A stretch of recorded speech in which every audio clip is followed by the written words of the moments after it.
Hey there, hi, I'm back, it's me, Chuck. You remember me?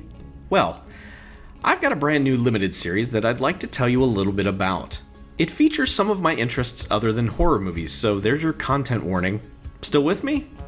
Okay, cool. If you take a look at a map of Florida and then add in all the publicly available pinball machines in the state, you'll find that Florida has more pinball than anywhere else in the country. Okay, that's not true. California has more. Even the Chicago area probably has us beat. Look, I embellished to have something really cool to say right from the start. I'm sorry about that. But still, there's an awful lot of pinball here in Florida. I live in a fairly large Florida city, and while there's plenty of pinball around, it's all very spread out with one machine at the laundromat or two machines at the sports bar and so on. I'm the kind of guy though that needs a big space with lots of machines under one roof for one entry price. That's the good stuff. Now, I got this way by attending classic pinball conventions throughout the Southeast over the last decade plus.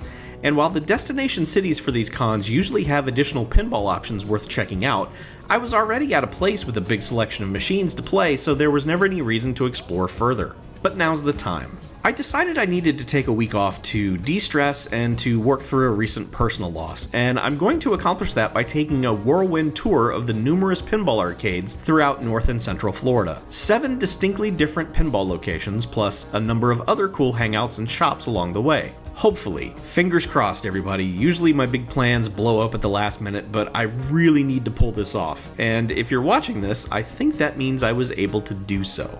There are even more retro arcades in South Florida, but those will have to wait for another time because there's just too much pinball here in the upper half of the state.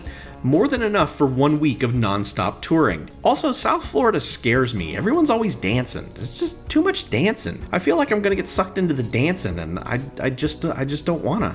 Now, there is a place about 90 minutes north of here in Brunswick, Georgia called the Pinball Palace, and I'm on record as saying it's the best pinball arcade in the country, even though from the outside it looks like a nightmare dungeon. I doubt this trip will change that, but I've been up there and I just want to see what else is nearby before possibly deciding that the Palace is my permanent pinball place. Permanent pinball play place. Over the next week, I'll be showing you highlights and cool sights from each stop along the way of my trip. Want a little preview? Well, okay, here's something.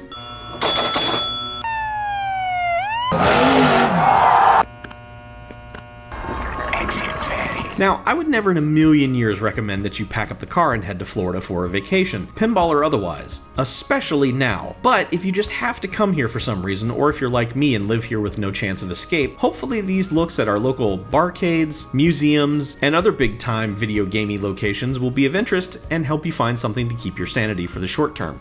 Or maybe you just like to watch people do things on YouTube while you're at work or on the toilet. I don't know why you're watching, but whatever the reason is, I hope you find it entertaining. So stay tuned for day 1 of the journey. We're gonna have a good time, you and me. Mostly me. If you're watching this on the Water Cooler Films channel, and you are because that's where I posted this version, you can find the rest of this series over on my gaming channel called The Oldest Gamer. If I'm doing this right, there's a link on the screen here somewhere to get you over there. If not, or if YouTube has screwed it up somehow, it's definitely down in the description. Anyway, that's where this series is gonna live. So come subscribe. I'll see you over there.